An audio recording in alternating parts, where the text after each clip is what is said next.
Hey guys, Matt Donald here. Just let you know once again, as I always do, that I now, as in always, forever and always, have a Patreon. Yay! At patreon.com/Matthew Donald. There you'll find bonus content for both the Ritwit and Paleo Bites. For the Paleo Bites bonus content, we discuss pop culture featuring prehistoric animals, and this month we're talking about Camp Cretaceous, the Netflix hit show in the Jurassic World canon. The reason why I'm not saying Jurassic World Camp Cretaceous is I'm trying to hide the fact that we've covered so many different things in the Jurassic Park/World franchise. Look, guys, it's the one big dinosaur franchise out there. If you want there to be two big dinosaur franchises, buy my book, Megazoic, on Amazon.com. Anyways, link is in the description for where you can sign up to the Patreon. Thank you for your support and have a lovely day.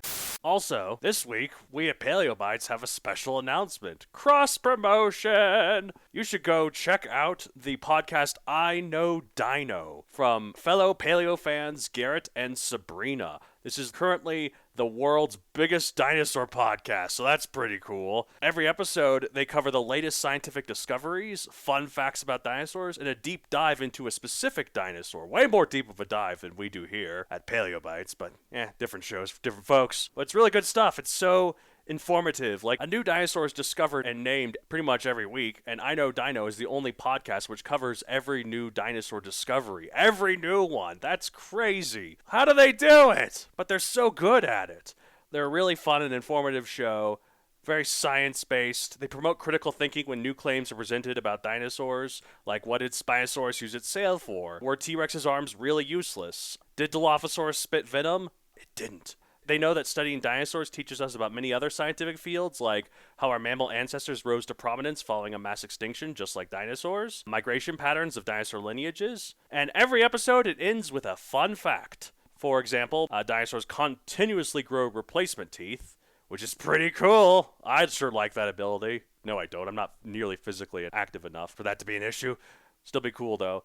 Dinosaur claws, horns, and plates were likely covered in keratin, making them much larger than the skeletal mounts make them appear. So imagine a stegosaurus with, it already has big plates. How about even bigger plates?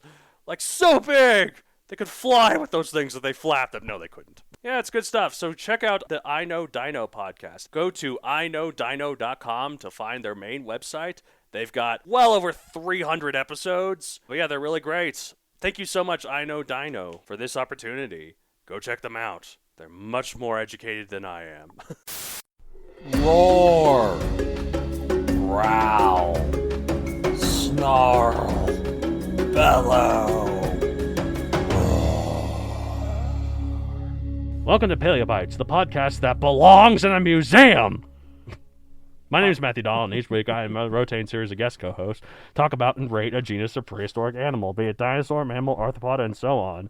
This week I'm joined by the acclaimed writer of Sherlock Holmes and Moriarty's stories, Lawrence Mack. How are you? It's an honor to have you on this show. I'm a huge fan. Oh yes, thank you. I'm so glad to be here. I'm actually coming out with a new book. I figured I'd throw that in there. Oh, nice. It's Moriarty's Revenge. Oh, yes. Volcano Rock, something. Of like course. that. Man, you look like a writer. You even have the body of George R. R. Martin. Oh, that was mean. I apologize. Oh, not at all. Thank you. I'm so honored. If only I could finish books like Martin. So not finished books. Exactly. I genuinely think, I've said this before on other podcasts, maybe the Ritwit or some other stuff, I genuinely think that he wrote himself in a corner and he doesn't know how to get out of it. I think that's what's taking him so long. Oh, really? I could believe that. Yeah. Like, he's so intricate in all these different plot lines and all this stuff. He's trying to make sure it all fits together. Now he's like, oh, crap. Right. The way I wrote all this and all this intricacies, I am in such a dead end that, like, I cannot find a way to fit it all together, so I'm just gonna leave people hanging forever. Right, it'd be like some sort of super corny ending that fits all of the plot lines he's done. That's kind of like how the show ended, right? Yeah, exactly. Oh man, the show ending wasn't. It was his fault in the fact that he hasn't finished the story, but I mean, the actual ending of the show was not his fault. He didn't write that. What if it was? Maybe that's why he hasn't gotten out, because that's exactly how it ends. That's what and he's he now told so them to do. embarrassed, Right? based on exactly. how people reacted to it. Someone else took the blame for it, but Yeah, exactly. Ooh, that'd be tough, man. For the BD brothers, whatever they were called. D&D, D&D, yeah. Dungeons and Dragons. Yeah, for those who take the fall, get kicked off of Star Wars and everything. Yep, If it wasn't actually their fault. they got a huge Netflix deal though, so they're not doing too bad. Oh, they did? Yeah. For what? I don't know, several million. Like, what are they doing? Who knows? Oh, well, I mean, maybe a kid show or something. That's about all they trust him with. Game of Thrones for babies. I thought Game of Thrones made babies. Targaryen babies. Oh yes, they did. Yeah. Dragon babies. Dragon babies. There we go. Drogon found a Drogonette and Yep. had a bunch of babies. Boom. Tons of eggs. They lit them on fire. They hatched. End of story. They lit them on fire and then they hatched. Yeah. and The now Game of Thrones ending would be they hatched and then they lit them on fire. Is this Dragon Tales Game of Thrones edition? Yeah. And so it's just all of Drogon's babies, and Yep. they go to school. I wish to use this rhyme to go back home until next, something funny. I was gonna say, depending on tonight's results, might just say next election. I was gonna say if it's Game of Thrones, like until next night, man. Yeah. Oh yeah. Oh, they're kids. I shouldn't say that. Yeah. Anyways, we're talking about Dilophosaurus. Oh, we're talking about a dinosaur? Yeah. We are. I know this is a podcast about prehistoric animals. Would you believe it? That's why we're on. We're prehistoric Right. animals. That's why we're talking about George R. R. Martin. Yeah. Dilophosaurus means two-crested lizard. Okay, so doesn't two crusts make a hole? Yeah. Yeah. Yeah. So it's whole-crested lizard. Yeah. Well, yeah. Exactly. Well, it's like, it had that one area in the middle where they combine, like the crest cleavage. Okay, it's crest cleavage. Got it. Yeah, anyways, Dilophosaurus theropod is what the type it is. It's a group that includes the awesome-sounding Dracovinator. Dracovinator, that sounds badass. It means dragon hunter. Wow. I have a feeling that it's not big enough or scary enough to hunt dragons, but it's a cool name. It's the villain of our Dragon Babies spin-off of Game of Thrones. That's it, because it just goes after dragon babies. Yeah. Well, I think maybe I could get Sherlock Holmes to solve that. What is this show we're coming up with? There's so much to it. There's too much. The elevator pitch would be longer than any elevator ride. Right, yeah, exactly. Unless you're going up to Burj Khalifa or something. Yeah, something like that. Anyways, size 19.8/23 feet / 6 to 7 meters long, or 660 to 880 pounds, or 300 to 400 kilograms. So way bigger than it was in Jurassic Park. Yeah, I was gonna say that sounds a lot bigger than it was in Jurassic Park. Jurassic Park, they shrunk it so hard. Yeah, it could fit inside of a Jeep. Yeah. Diet carnivore. Yep. Time early Jurassic, 195 to 193 million years ago. So at least that's one thing I got it right. It was a Jurassic. It was a Jurassic then. Okay. It's in Jurassic Park, and it is a Jurassic dinosaur. Right on. Shares that with Brachiosaurus in that first movie. Is that it? Just the two of them? I think it's just the two of them in that movie. In the first one, anyways. Right. Yeah. Because later ones had Stegosaurus and Allosaurus and Apatosaurus. But anyways, location Arizona. Oh. Interesting. Yes. No wonder they died out. It's too hot. Described in 1970, pop culture appearances, most famously Jurassic Park, which ruined its depiction forever by shrinking it greatly and adding a frill and poisonous spit, which it did not have. Also, Ark Survival Evolved, again. And Paraworld had it as a scout unit for one faction. Remember Paraworld? I do remember Paraworld. Yeah. Oh my goodness. Dinosaur RTS. It's Dinotopia meets Warcraft. Yeah, that was a lot of fun. But both of these examples copied the Jurassic Park version, like every blasted depiction does. For a real example, watch the documentary When Dinosaurs Roamed America, where it's depicted as the giant yet lightning fast and brutal badass it truly was, complete with the most awesome sounding roar in all of dinosaur media. No joke. I have it here ready to play. Oh, I'm excited. And I hear this roar. It's gotta be better than this weird hissing sound. Yeah. Or it's like a little swan-like little cute noise it makes too. Oh, before. yeah, the little chirping. It's like, go fetch the stick. Now, how about this? Here we go. We could put that in the puppy.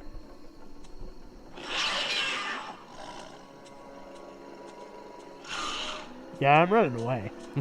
There's a fight between two of them here.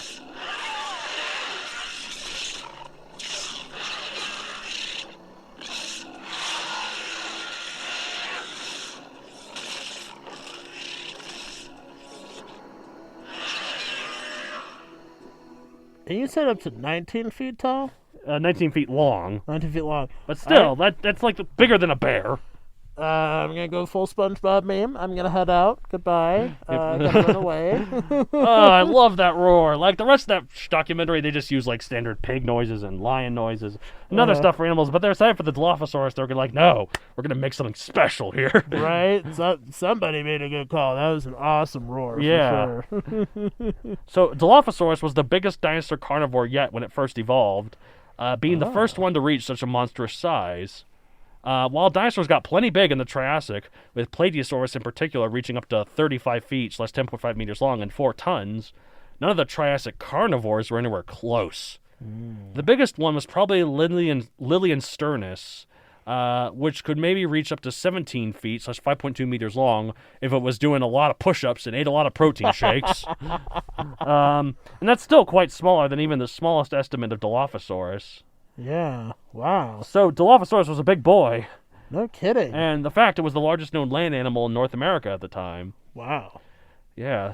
Really got to get that image. Jurassic Park really did them dirty. It did them real dirty, man. Like, was there less information out? Why did they depict him? Like I actually that? have a reason why. I'm bringing it up at the end here. Okay. But until we get to it. So other than being big, Dilophosaurus had another gimmick. It's dual head crests that give it its name. Ah. They extended from the nasal to the lacrimal bones, and each had a little finger-like projection in the back. So it could double give someone the finger from the back, right? Catch up to me now. Like any unusual feature in any animal ever, their purpose has been widely disputed. Yep. They're too delicate to be used for any sort of combat, and they also appear to be on both males and females. Using them for sexual display like deer antlers seems unlikely too, or at least not in the same way. Yeah, that's where they hit all that venomous oil. Oh, yes, of course. Uh-huh. They still were probably used for some sort of display, perhaps species recognition like certain modern-day birds, or maybe some form of thermoregulation like the sale of Dimetrodon. The last theory is unlikely, though, as there's no evidence of veins or any blood vessels flowing through the crest's bone structure, but that's not to say it's not there at all. Some fossils are better preserved than others. Yeah, interesting. In 2020, a new reconstruction of the dinosaur based on recently uncovered remains showed that the crests were more prominent than previously believed, to the point where they're kind of shaped like the dorsal fins of a shark. Oh, Just nice. 2 of them on the head there. That'd be awesome. Yeah, that's pretty cool. While crested carnivorous dinosaurs were relatively common in the Triassic and Early Jurassic, such as in Dilophosaurus, Monolophosaurus, and the aforementioned Liliensternus, these structures seem to disappear in later theropods, perhaps due to their feathers just providing enough display and rendering the crest function unnecessary. Interesting. So the crests, besides display, did they have any sort of like nasal cavities, like Parasaurolophus or Parasaurolophus. Parasaurolophus. I apparently need a nap. Parasynophagus. Parasnuffleupagus. Paragliderophilus. Paratrooperophilus. Maybe, I don't know. Maybe that's how it got its awesome roar like it did in this. Right? I mean, that's what I was thinking. Like, I mean, it could have had a really badass roar like that if the crest has some sort of a sound function. Has like along an with it as well. amplifier in it. Some sort of metallic sort of thing too, because that roar in that documentary was pretty metallic. Right, exactly. Which it could have gone either way, because obviously it could have been great for like mating calls, which means it would have been. Oh, you can imagine that as a mating call, like. Right. It's more like, come F me, please. Turned me on, that's for sure. Oh man. So perhaps due to the brittle structure of the crest affecting the surrounding bones, or maybe due to theropods still being a young group at its time, Dilophosaurus had relatively weak jaws compared to other predatory dinosaurs, mainly using its claws to kill and maim its prey. Interesting. These jaws are actually why Michael Crichton gave it poison, as a way to explain how it could be such an apex predator despite its weak jaws. That was his little theory. Interesting. The movie version adds the extendable frill for extra shock value. Yeah. And also shrunk the creature to about 4 feet tall because they were concerned that if they had it at the real size, audiences would confuse it with the raptors. Interesting. Which is dumb because they're actually a lot bigger than the raptors. Yeah. And they They have the raptors crest. bigger anyway. Yeah, but even at the bigger raptor sizes, this would be even bigger than that. So Right, yeah, exactly. So in the book, did Michael Crichton make it... it was the proper size in the book. It was the proper size in the book. And the Okay. death it gave Nedry was brutal. Oh my god. Like, Yeah. I vividly remember this one depiction. I'm going to say it here because... I want to hear it. Go ahead. So the venom was true. It blinded him. Yeah. And then he felt like a slash in his stomach, and he felt something in his hands, and he eventually realized that he was holding his own intestines. Oh my god, that's gross. And then the raptor just... not the raptor, the Dilophosaurus. See, Yeah. I confused it with the raptor. The Dilophosaurus just chewed on him. It was just, oh man, it was hardcore. That's... Oh, yeah. Wow. That's gross. That's awesome, though. They should have had that in the movie. Right? Yeah, that would have been so much better than just the shaking of the Jeep after getting his eyes sprayed. Yeah, come on, Newman. You could handle more than that. Right? Yeah, exactly. I love how everyone calls him Newman, even though that's not the character or the actor's name. It's just his character on Seinfeld's name. Yeah, exactly.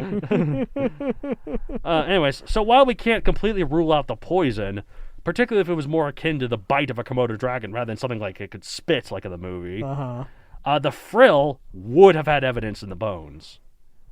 In the shape of a rigid structure on the neck or markings of the place where the muscles would be used to extend it when it attacked. Okay, so definitely no frill for sure. Definitely no frill. Got it. Like I said, I really don't like the Jurassic Park version, as the real version was way cooler. I Right. thought. Yeah, no kidding. It was bigger, faster, more deadly. It was like... Yeah, no kidding. That was my I understand. professional impression of the creature, yeah. Yeah. The thing in Jurassic Park could have been a thing. Like, it fits in with, sort of. Like, it's realistic enough that you think it could have been a dinosaur. Yeah. But why did they just... Here, I would be willing to forgive them, though, if in the upcoming Jurassic World Dominion, there's a scene where, like, the Velociraptor or something sees the Dilophosaurus, the shrunken version, and it underestimates it again, tries to attack it, only to get attacked by a properly sized version to reveal the shrunken one was its baby, and then the full-size version kicks the Velociraptor's ass. That'd be sweet. That would be... okay. I would cheer in the theater if they did that. Producers of Dominion. This is your overlord. Dominion, as in the tabletop card game? Deck builder game? But pay attention. Listen, we are giving you this idea. You will owe us several million, but we're giving it to you. I think that'd be pretty sweet. That would be awesome. Yeah, but yeah, so Dilophosaurus, I think it's like, I think I read that someone said it was like the best, worst known dinosaur. Right? It was like, a lot of people know it thanks to Jurassic Park, but they don't know it correctly. Yeah, definitely. Most misinterpreted dinosaur for sure. Yeah. But we're at the part where we rate it 1 out of 65 million, though, for whatever reason we're like. And I'm going to give it like a 55 or 60 million. It was cool, man. Yeah. I think I'll give it 60 million as well. Yeah. It's badass. Yeah, like that roar, man. Yeah, the roar is awesome. The overall description is awesome. Just everything that it does in general. Being that big and... Yeah. And it's been misinterpreted for so long. It deserves some love. Yeah, exactly. You should. Yeah. I should show you the scene in When Dinosaurs Roamed America. It's pretty cool. Yeah. John Goodman narrates it. Oh, that's awesome. He's like, it's a triple threat. It can slash, bite, and run. Nice. And it just utterly obliterates an Ankysaurus. So nice. That's awesome. Yeah, I'll have to see that. Yeah, I'll show it to you afterwards. All right, well, that's it for this week. If you want to get a hold of the show, you can contact us at mattsd@matthewdonaldcreator.com. You can follow me on social media. I always forget that part. I've forgotten that for the last couple of episodes. You can follow me on social media at Matthew Don Creator on Facebook, at MatthewDon64 on Twitter, and MatthewDon64 on Instagram. Yeah, and add him back in, right? Oh, that's too much work. Oh, the work. This thing keeps falling off my nose. I know. How does yours stay on so good? Is it your glasses? Yeah, because I have it like pinned up under my glasses. See, I'm wearing contacts today. So. Yeah, that's exactly what keeps it up. I have it pinned up under my glasses. Okay, when? That's the one advantage that glasses have. Right. Except when, like, I have a couple masks that just don't quite reach that high. They stay on okay, but then it fogs up my glasses, too. Right. So it's a double purpose. It holds it up, and it keeps my glasses from fogging up. Of course. Yeah. All right, so also I have a riding podcast, Megazoic. What? I want to listen to that podcast. I have a book series called Megazoic available for print and Kindle on Amazon. Dinosaur sci-fi. There is a prominent character that is a Dilophosaurus in it. Nice. Yes. In the second and third book. His presence is felt in the fourth book. Nice. I won't say how or why. No spoilers here, folks. Yeah, it's a properly sized version too. It has no frill. In fact, there's a joke I write because this is like these are like a sci-fi civilization dinosaurs, so they're kind of advanced. They got a civilization. Yeah. So this dinosaur, he's kind of like an Errol Flynn type, Uh-huh. and he talks about how when he's meeting these bad guys at this party, he's like, I'll have to figure out what to wear. I could wear this party coat I inherited, but it has all these frills on the neck and sleeve, and I'm not really a frills type of dinosaur.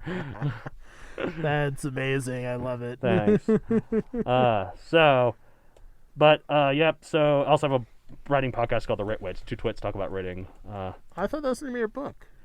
My book is named Ritwit. My podcast is called Megazoic. Right, yeah. Got okay, it? Yeah, Okay. just wanted to make sure. Yeah, of course. Got it straight. Okay. All right, that's it for this week. And as I say at the end of every episode of Paleo Bites, oh, hold on. My phone logged out. I have to press the key code here. Right, darn face mask. Keep the face app for the.